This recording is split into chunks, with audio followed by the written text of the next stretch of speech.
우리는 그럼 어디 안에 있느냐? 우리는 이제 은혜 아래 있습니다. 이것은 앞에 5장 21절에서 이는 죄가 사망 안에서 왕노릇한 것 같이 은혜도 또한 의로 말미암아 왕노릇하여 우리 주 예수 그리스도로 말미암아 영생에 이르게 하려 함이라 라고 말했던 것을 이렇게 은혜 아래 있다 이렇게 표현하고 있는 겁니다. 즉 사도는 이제 우리가 은혜의 왕노릇 아래 있기 때문에 죄가 우리를 주장하지 못한다라고 말하고 있는 겁니다. 은혜 아래 있다라고 하는 것은 우리가 그리스도의 대속의 은혜로 우리의 모든 죄가 사함을 받았을 뿐만 아니라 그의 죽으심과 부활을 통해서 우리가 죄에 대해서 죽고 새 생명과 새 본성을 받았고 그리스도가 우리의 생명으로 성령을 통해 우리 안에 거하시면서 우리를 다스리시고 성령께서 우리 안에 내주하시면서 우리를 인도하신다라고 하는 것을 의미하는 겁니다.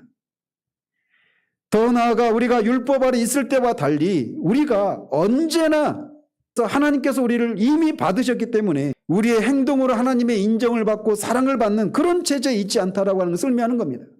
그리스도 안에 있는 우리는 언제 우리가 어떤 상황 가운데 있어도 심지어 우리가 우리의 지체를 죄에게 불의의 무기로 드리는 그 순간조차도 하나님은 여전히 우리를 사랑의 눈으로 바라보십니다.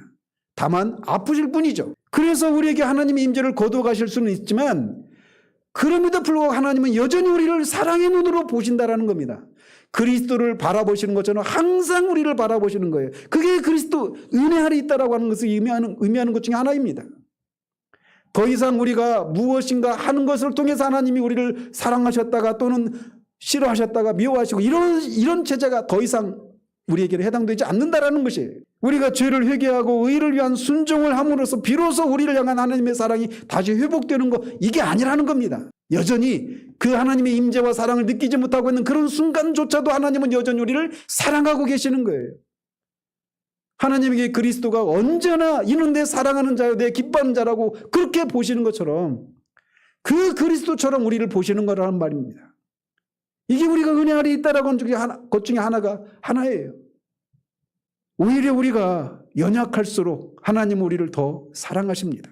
그런 우리를 흠도 점도 티나 하나님 앞에 사랑받는 자처럼 세우시고자 하시는 이 목적을 이루시기 위해서 성부와 성자와 성령 하나님이 질투하시기까지 우리를 위해서 싸우고 계시는 겁니다. 그것이 은혜가 우리를 통치하는 방식입니다. 이것을 할 때 우리는 우리의 실패나 하나님 앞에 나아갈 담대함을 잃고 어느 정도 그분의 인정을 받을 만한 노력을 한 후에 나오려고 하지 않게 되는 겁니다.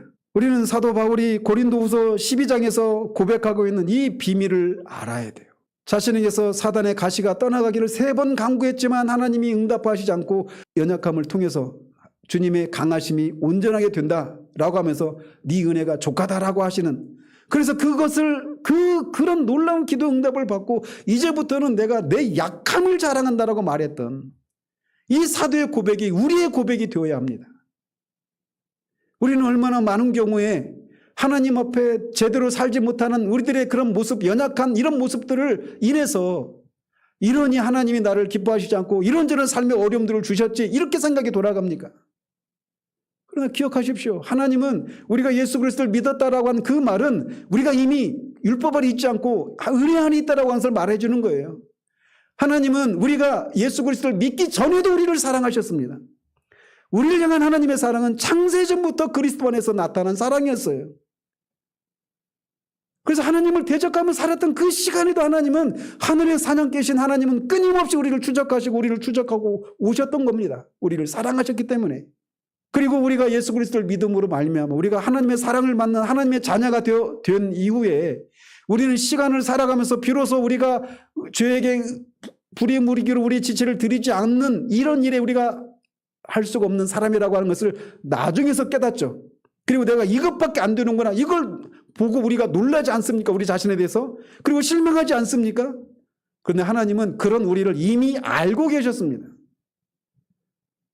우리는 시간에 매여있는 존재이기 때문에 비로소 삶을 살아낸 다음에서야 내가 이것밖에 안 되는구나 라고 하는 것을 발견하게 되지만, 하나님에게는 시간이 없어요. 영혼 속에 계시는 분이시기 때문에 이미 우리가 그런 존재라고 하는 것을 아셨단 말입니다.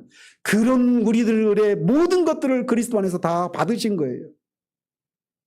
이런 내 사랑하는 자다라고 그렇게 하나님이 선포하신 것입니다. 그렇기 때문에 우리는 사도가 내 연약함을 자랑한다라고 말할 때 내가 이것밖에 안 돼 하면서 막 만나는 사람마다 떠벌리고 다니고 이런 건 아니겠죠. 그렇죠? 근데 그가 우리가 일반적으로 어떻습니까? 우리가 하나님 앞에 내가 그래도 이렇게 저렇게 뭐 예수를 믿은 지가 뭐 십수년이고 또는 뭐 몇십 년이 됐는데 아직도 내가 이것밖에 안 돼 이런 모습을 발견할 때 우리가 어떻게 우리의 일반적인 반응은 뭐예요? 부끄럽죠. 우리 자신에 대해서 부끄럽고 실망스럽고. 그런데 그러니까 이런 나를 하나님도 그렇게 느끼실 거야. 그렇게 생각하실 거야. 이렇게 생각이 돌아가요. 근데 그렇지 않습니다. 그럴 때에도 하나님은 여전히 우리를 사랑하십니다. 다윗이 하나님 앞에 하나님의 마음에 합한 자라고 하는 유일한 평가를 받았던 사람이었습니다. 그런데 우리가 알다시피 그가 그 끔찍한 죄를 저질렀어요. 그 죄를 저지른 후에 다윗을 하나님은 어떻게 바라보셨을까요? 여전히 그때도 다윗은 하나님의 마음에 합한 자였습니다. 그거를 그가 알았기 때문에 시편 3편에서 말하고 있는 것처럼 자신의 죄로 인해서 자식에게 쫓기면서 그 집안의 칼의 심판이 떠나지 않는 그 고통을 당하는 그 현장 가운데서도 하나님을 향해서 하나님을 신뢰하고 내가 천만인이 나를 둘러싸고 있는 이 상황 가운데서도 내가 누워서 자고 일어난다라고 말을 하는 겁니다. 여전히 그가 하나님을 바라볼 수 있는 근거가 뭐냐? 자신을 바라보시는 하나님의 시각에 전혀 변화가 없다라는 것을 알고 있기 때문에 그렇다는 겁니다. 저나 여러분이 하나님 앞에 그리스도 안에 있는 우리를 향한 하나님의 시각은 절대로 불변입니다. 이것이 우리를 죄를 짓게 하는 무율법주의로 방종주의로 이끌어갈 위험이 있지만 성경은 우리에게 분명히 말해줍니다. 우리가 정말 은혜를 제대로 알면 절대로 그런 대로 나아갈 수가 없어요. 이 6장에서 살피고 있는 것이 그것 아닙니까?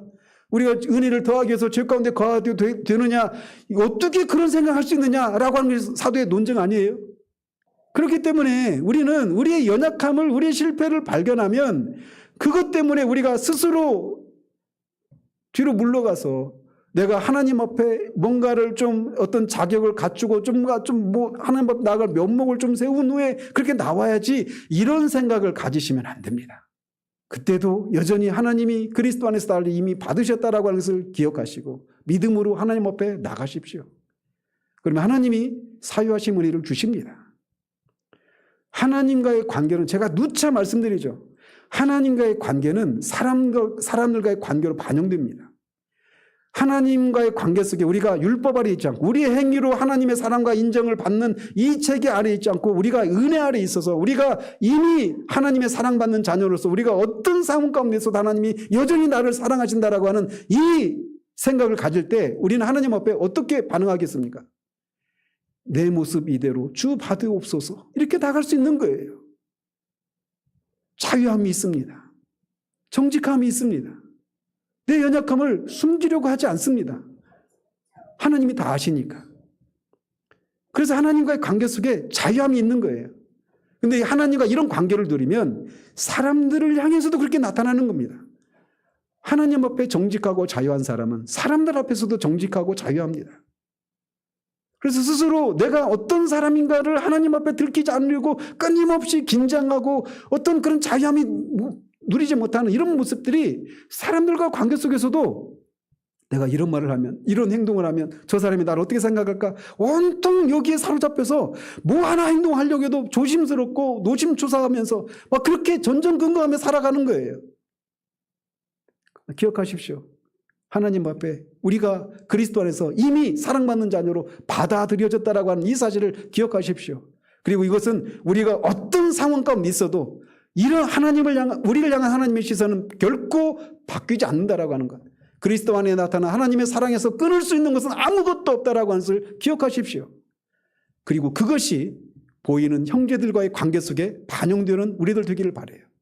그래서 우리가 사람들 앞에서 자유할 뿐만 아니라 누군가 그렇게 온전치 못한 삶을 살아가고 있는 사람을 볼 때도 연약함을 드러내는 그런 상황을 볼 때도 그것밖에 안 돼. 이게 아니라 그런 지체를 하나님이 받으셨다라고 하는 것을 기억하고 우리가 돕고 받아들이는 이런 것들이 필요한 겁니다. 그리고 우리 자신도 그런 상황 가운데 있을 때 뒤로 물러가고 숨는 것이 아니라 이 믿음을 발휘하는 거예요. 거기에 하나님이 실제로 우리에게 이루어진 이 일들을 경험케 하시고 능력을 맛보게 하시는 일이 일어나게 되는 겁니다. 사랑하는 여러분, 우리가 그런 공동체를 이룰 수 있기를 바라요. 정말 우리 교회가 그런 교회가 되기를 바랍니다. 우리가 어떤 모습으로 하나님 앞에 드러나든지 이미 하나님이 그리스도 안에서 우리를 받으셨다라고 하는 이 생각이 주는 자유함, 이 해방감, 이것이 사람들과 관계 속에서 있어서 정말 우리가 우리의 있는 모습들을 들킬 것에 대한 두려움 때문에 긴장하고 철벽을 쳐놓고 이런 신앙생활이 아니라 있는 모습 그대로 드러날 수 있는, 그리고 받을 수 있는 그런 저와 여러분, 우리 교회 되기를 우리 주님의 이름으로 축원드립니다.